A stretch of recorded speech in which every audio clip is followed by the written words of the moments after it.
Hello and welcome back to some Hearthstone. I'm playing with a rogue deck at the moment.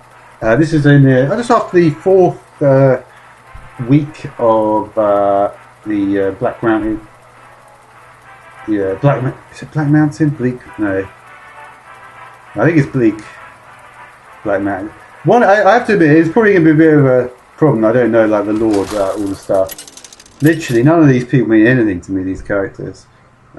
Which obviously is very different. I mean, I don't know who any of these characters are. I mean, for all I know, these people are bosses, or even the heroes. I've got no idea who they are. But I don't know. I think probably if I play the game long enough, somehow I'll probably find out somehow. Deadly poison, not very useful at the beginning. I like eviscerate at the beginning. I don't really see eviscerate as a finisher. And I find also another play that I would say I would do is if I've got a Blackwing Technician, I will hold on to a more expensive dragon. And that's the thing. Often you do want to hold on to some really high-powered cards. We'll see. I didn't get them in the last game, but maybe in this game I'll get some more high-powered. I really want to play that Pro Magus card. That looks pretty cool.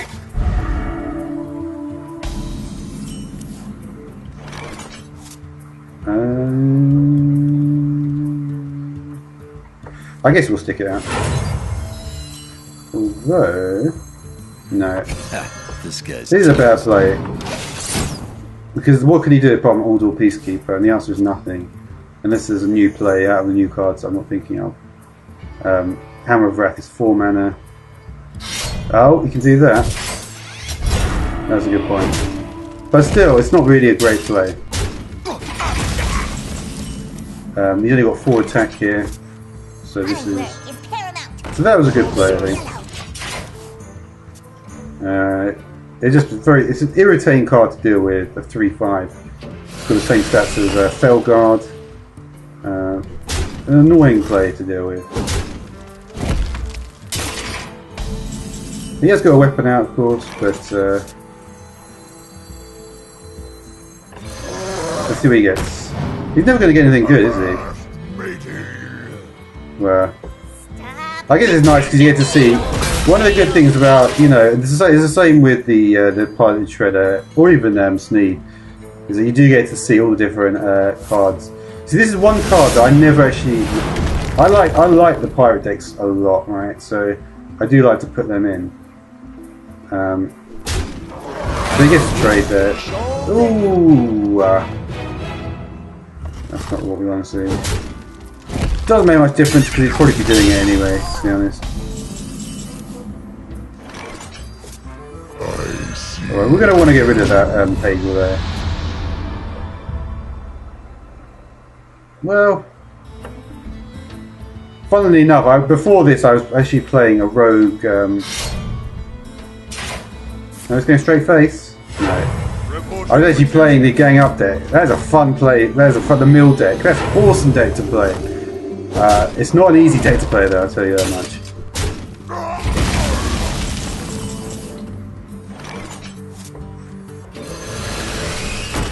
Here we go. Alright, one of the good things about this deck, of course, is that I can just keep on churning out the minions because there's loads of big ones in there. And I like to play rogue. I don't know if I do actually, now I think about it. I do like the pirate rogue deck though. I'd love to get a pirate mill deck. That'd be it. That'd probably be my ideal. There's so many different ways of. I've noticed this. There's so many different ways of doing all the different decks now. All right. So he's not in the best situation.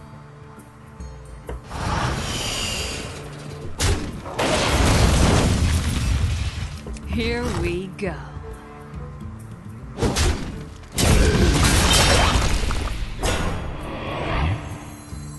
It's a bit risky to play that. I have no time for games. I feel this is a nice equalizer at this point. Firstly, it forces him to waste his final swing, which I want him to waste. I don't want that going to my face, that 4 damage. And secondly, it So yeah, I mean, I will very likely get one of these two, but like I say, it gets rid of the weapon. Campego. But you see, it does create that nice sense of equilibrium there, which is good. Feed you to master. Ouch. That is not a good card to see. I did not. This is one of those decks, isn't it?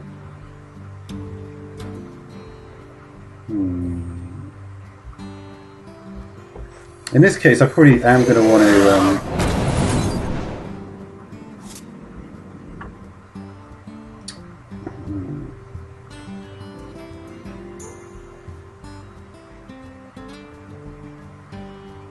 That probably wasn't the right play now I think about it.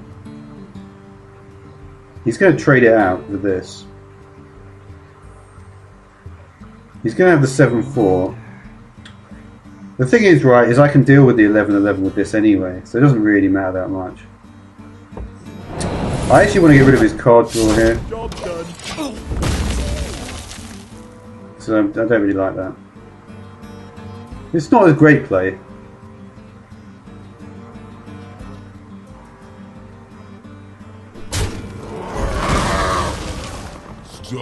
Oh, he's got it.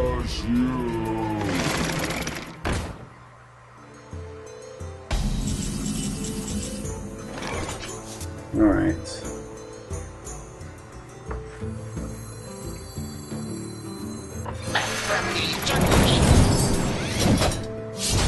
Alright. So unless he's going to be doing any faceless manipulator bullshit, it's not a terrible situation. He's only really got this guy. And his card draw is not great either. Divine Favour's not going to do much because I've got less cards than him. But you can imagine though that the fact that my cards are getting low, you can imagine it wouldn't be particularly pleasant. That's not pleasant.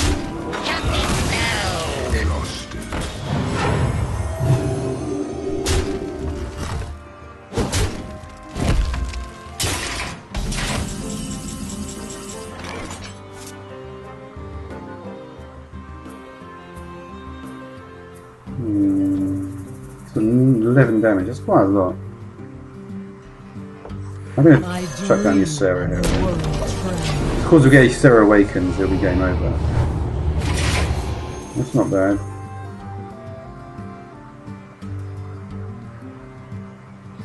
He's very likely to get the 11-11 out straight away. See, the reason for this is that it makes it a lot easier for me just to guarantee these trades. He didn't play any faceless bullshit.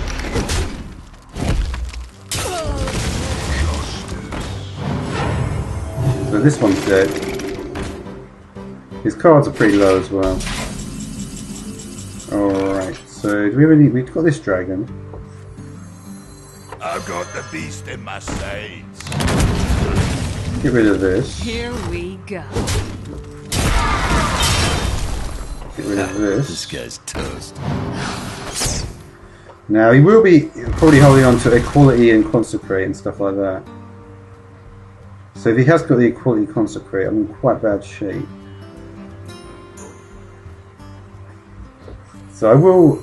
The thing is, I've got the choice here between the actual Hungry Dragon or the Blackwing Technician. If he has got the trait, it's unlikely he's going to have it though. He might have one or the other, but he's not going to have both, I would say. But I'm still going to go for this, I think. Because if I go for a slightly weaker board, he's more likely to want to trade rather than doing big removal. I think if he sees this thing, he's going to go for equality. But here he's like, well, I can trade the 5-6 to 3-5. I can get the 2-3 for the 4-2. And it'll be much easier than doing a huge removal thing. That'll be the thinking. Let me think.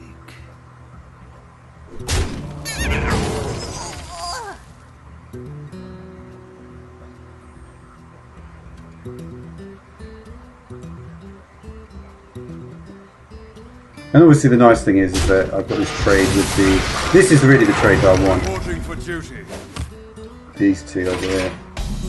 That's a great trade. You see, he's not doing that shit.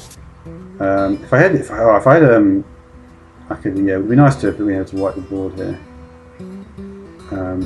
Hey, lights out. Alright, so he's going to be able to do it now.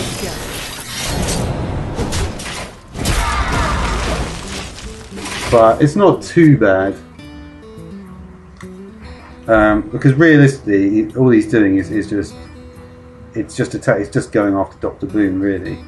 This thing is not going to do anything all game. And we've still got this big dragon here, so that's not too bad. Reporting for duty. But like I say, the equality is coming.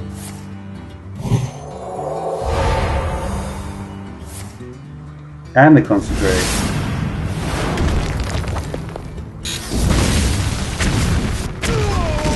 It's pretty good. That's pretty good.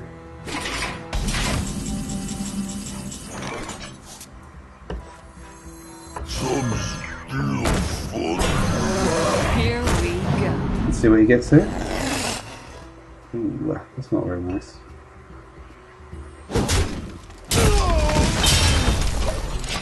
Okay, so we've got a potential with the Blade Flurry if we can get Deadly Poison. I have no time for games. He did have that. Not really what I wanted to see.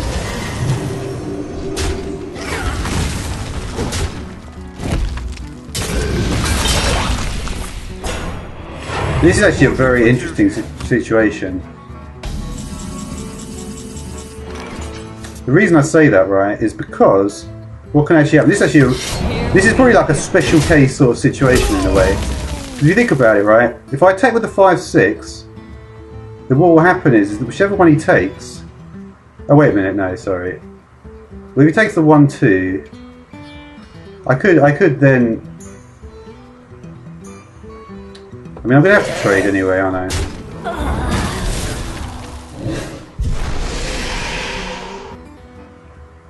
Yeah. No, it was sort of how I said. I mean, if I can't get rid of it now, oh well. But basically, if he's taking the 5-1, I would have been able to kill it with the 1-2. If he gets the 1-2, he's almost guaranteed to.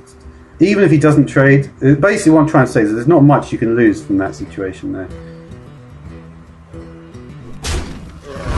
I was kind of actually hoping he wasn't going to do that.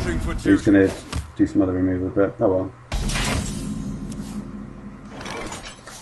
Alright, that's not a bad card there.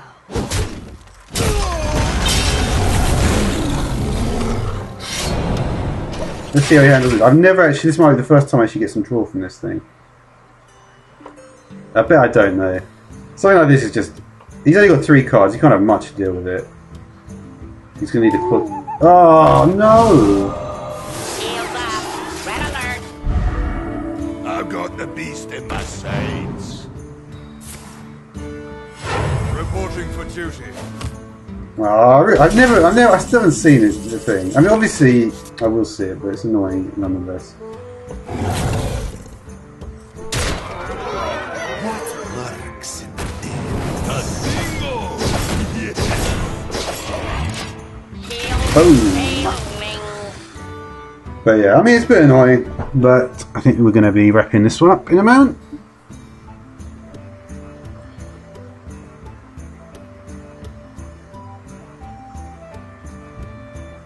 So, yeah. And we don't need to use the Blade Flurry for lethal hit, unless Lay on Hands is about to appear. Do you have Lay on Hands? No. Alright.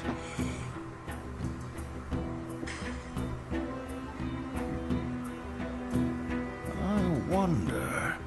Well, I don't know. To be honest, it's obvious I've won, so.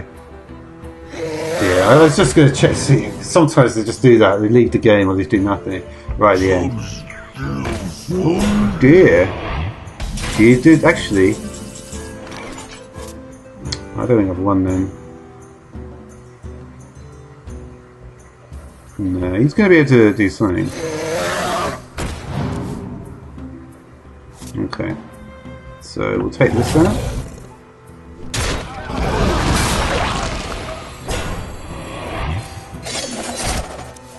Take that. So what we got? We got 7 and a further 8 here, 15, and then 20. So we have one. The victory. Alright, thanks for watching. I wonder if I did that correctly.